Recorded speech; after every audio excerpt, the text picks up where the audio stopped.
Non-Black people have to maintain averageness to keep us chasing to look like them. We have to always be ugly to prop up them as average. This is why we have people who are very mediocre and don't really have as much talent, but they can rush to success because we would rather see a successful person who benefits from texturism, featurism, colorism than to see someone who's actually talented. There's a lot of pressure and expectation on dark-skinned people to be extraordinarily gorgeous and stunning before we can have representation, while people who are light-skinned or people who are white do not have that same expectation.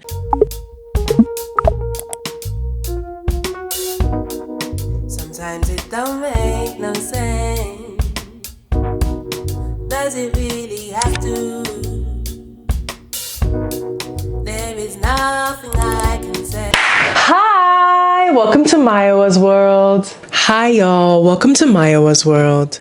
So today we're going to be talking about the myth of mediocrity and who exactly gets to be mediocre and who by proxy has to work twice as hard to show up. Hint, hint. Yeah. My name is Mayowa, and on my platform, I like to talk about colorism, featurism, texturism, and Black erasure. Today, I want to do a second part to my last video. We are so used to our Black woman looking mix that when we see an actual Black woman, it's making people mad that she's not feminine enough, that she's not the kind of Black woman we want to see. We want her hair to be loose. We want her eyes to be blue. We want her skin to be light. You don't want a Black person to play the role. If you as a Black person think that she's not pretty because she's too masculine and she doesn't deserve the role and it deserves to go to somebody lighter or who has a thinner nose or who has a smaller jaw or who has more feminine features, baby, we will never be free. As in, we will never be free. The comments in my last videos, a lot of y'all were really affirming, but there was really a lot of concerning comments. There was a lot of comments dissecting Francesca Amiwuda's features, and I had one specific comment that I think revealed to me the error in a lot of people's ways. So today's video is going to be about featurism and desirability and why we feel like only attractive people should be given things in life. There was a lot of comments. So for those who are new to this video, I made a previous video about how Francesca Amiwuda has been picked to be Juliet in Romeo and Juliet. And there was a lot of backlash about Francesca being picked because people did not feel like she was the type of Black woman who they wanted to see represented. There's a lot of pressure and expectation on dark-skinned people to be extraordinarily gorgeous and stunning before we can have representation, while people who are light-skinned or people who are white do not have that same expectation. And when you are a Black person who does not benefit from texturism, featurism, and colorism, there is a very harsh and really, there's a very harsh way of treating people. So this comment says, what if people just don't find her attractive? She's an average looking girl. Jodie Turner-Smith and Lupita are stunning Black women that almost everyone agrees is gorgeous. No shade to this girl. She's average looking. Why does there have to be a discourse around this? They should have casted somebody that is conventionally attractive. And I think this is something that made me realize that we need to talk about what happens when you're an average looking Black girl, right? Because average looking somehow equates to ugly when you're Black, but average looking when you are a non-Black person somehow equates to gorgeousness. There are so many average looking palm-colored people, but I don't see discourse dissecting their features. Look at these group of 5 men. I couldn't tell the difference from a can of paint. You know why? Because it's 5 average looking palm-colored men. And some people wrote me saying, oh my God, how dare you call Matt Bomer average looking? He looks like a substitute teacher I had in high school. He looks like he works for a nonprofit. He looks like he works at Trader Joe's. He could be anybody. There's nothing specifically special about the Matt Bomers than the other men in this thing because they all look alike. Another group. Let's look at a group of average looking men again. Brown hair this time. The brunettes. The sandy brunettes. They all look the same.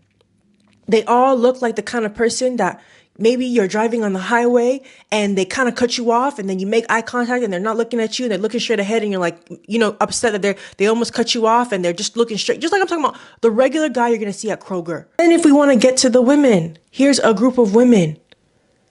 They all look like each other in just different styles of fonts. Italicized, bold, underlined. It's the same font, different applications. But none of these women get discarded because they're average looking. None of these women are considered ugly because they're average looking. They are considered average enough to get a job. And this is when I realized that these people, non-Black people, have to maintain averageness to keep us chasing to look like them. We have to always be ugly to prop up them as average. Ultimately, calling Francesca ugly is uplifting Tom Holland. It is uplifting Tom Holland by proxy, because you are saying that this girl who you've deemed as average looking is not up to par for Tom Holland.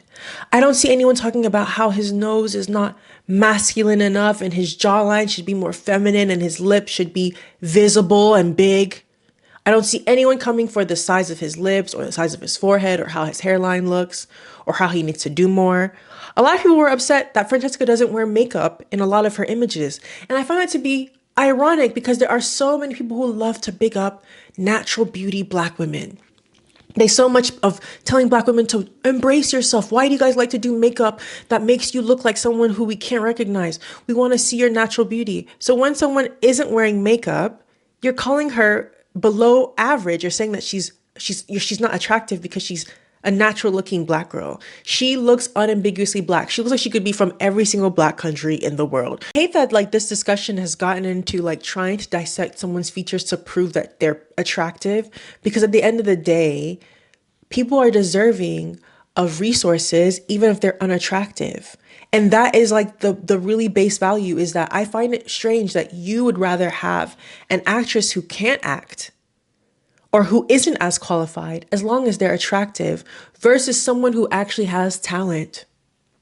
She got picked because she has talent.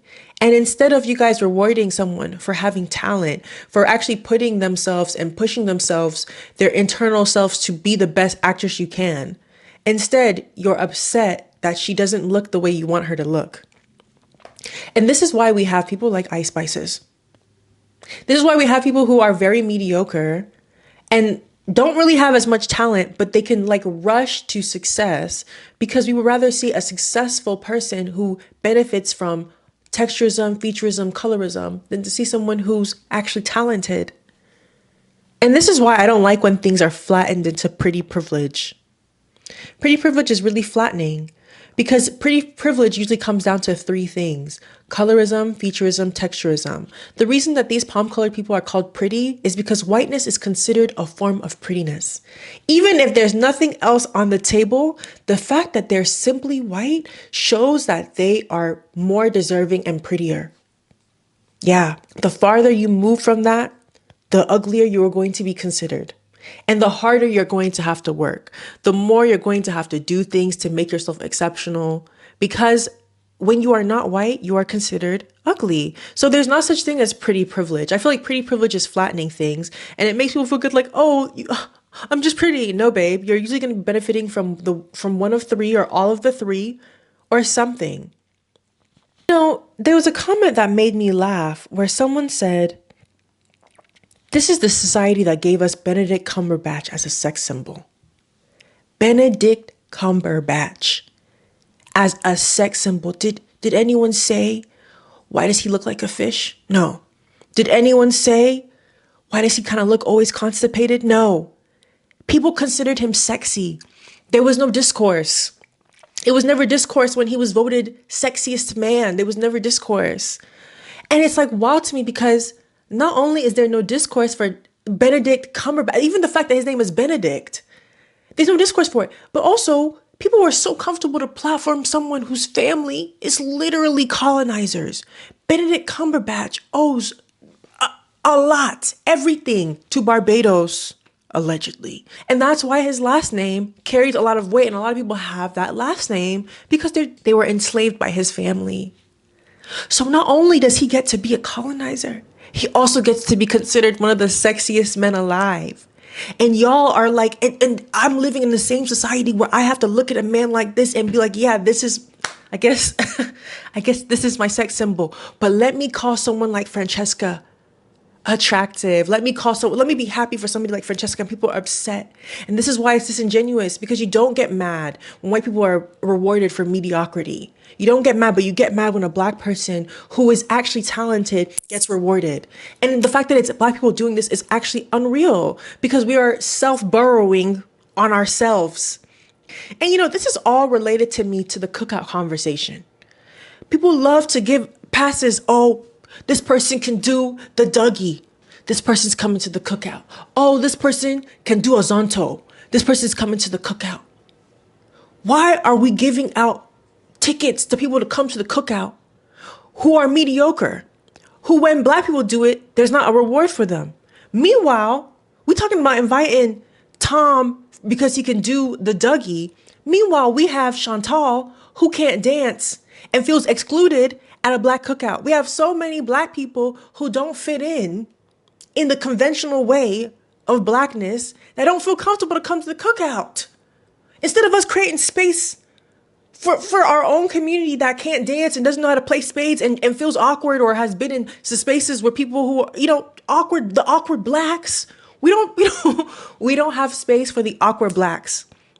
Instead, we want to have space for the non-blacks to come to the cookout and feel cool because it validates us. It's almost like it makes us feel like, oh, they like us. They approve of us. The people who are considered the form of beauty and success and greatness and everything, they like us. That's a form of like really low self-worth.